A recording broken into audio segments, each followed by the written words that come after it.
What's up, everybody? It's Taco here. I'm back outside in the elements. First off, before we get to anything else, I really wanted to address the idea of this rivalry between Oregon and Washington. We call it Hate Week. They call it something else. But the idea behind it is not one of disrespect, really. We call it Hate Week, but we're really talking about the entity that is the University of Washington football program as a heel against our team, the University of Oregon football program.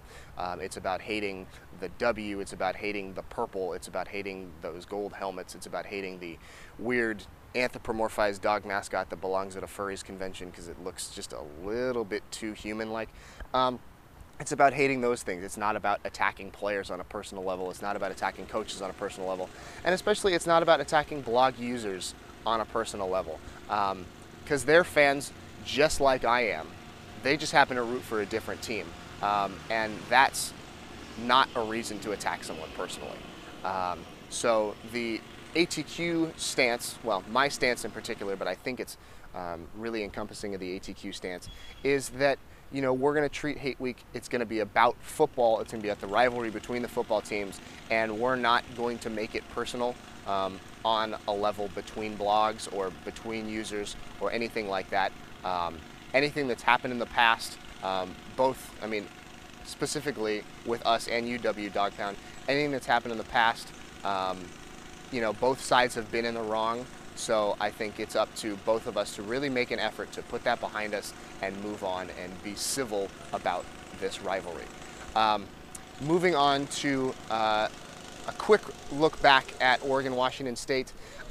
This was really a Chip Kelly formula game, shaky in the first half. Really probing, trying to figure out what Oregon could do against Washington State. I think one of the interesting things in the article that Bill Connolly wrote about the Oregon offense, which I will link somewhere around here, is that Chip Kelly is willing to sacrifice possessions early in the game to figure out what he can do later. And I think that's really interesting, and it's a new style of thinking in college football offense, because the idea of having the ball on offense has traditionally been you're going to try to score on this possession. But now it's really become, for Chip Kelly, it's become, how can I use these early possessions to figure out how to be unstoppable later?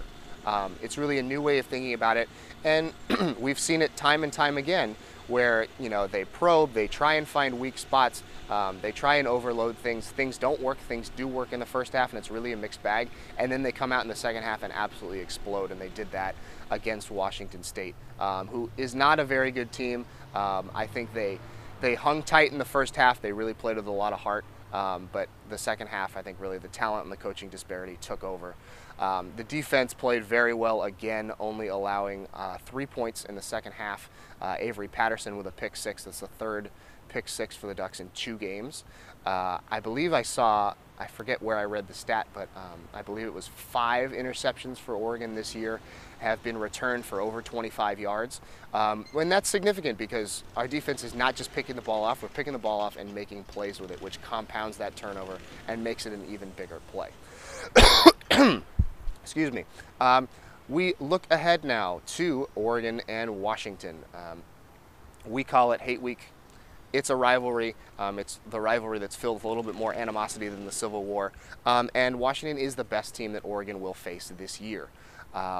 Their defense has a lot of talent. I think from a top to bottom standpoint, I take our defense, but their defense has a lot of talented players at the top, especially in their secondary, with guys like Desmond Trufant, Justin Glenn, Shaq Thompson. So I think the key for Oregon is going to be to establish a running game, especially in the middle, and force the secondary, Justin Glenn in particular, to really make a decision about how much he's going to come up and help and try and stop the run, and leave that that deep middle open, which we've seen Chip Kelly exploit time and time again. Once the run gets established, guys scoot up closer into the box, and then it's all goes and touchdowns. So whether they can really get that going, I think is going to be a key to the first half. As far as Washington's offense is concerned, Keith Price is the guy. Washington's run game only averaging about 3.5 yards a carry so far this year. They really are missing Chris Polk as that reliable running threat. And so Keith Price has been the guy. He's been a very good game manager. He's definitely got the talent to be a top flight quarterback in the Pac-12.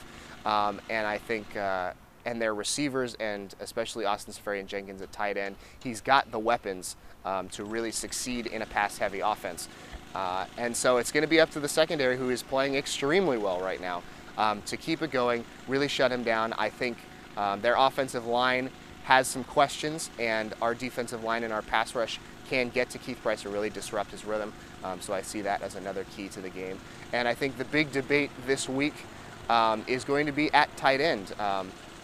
Washington fans love Austin Sefarian-Jenkins.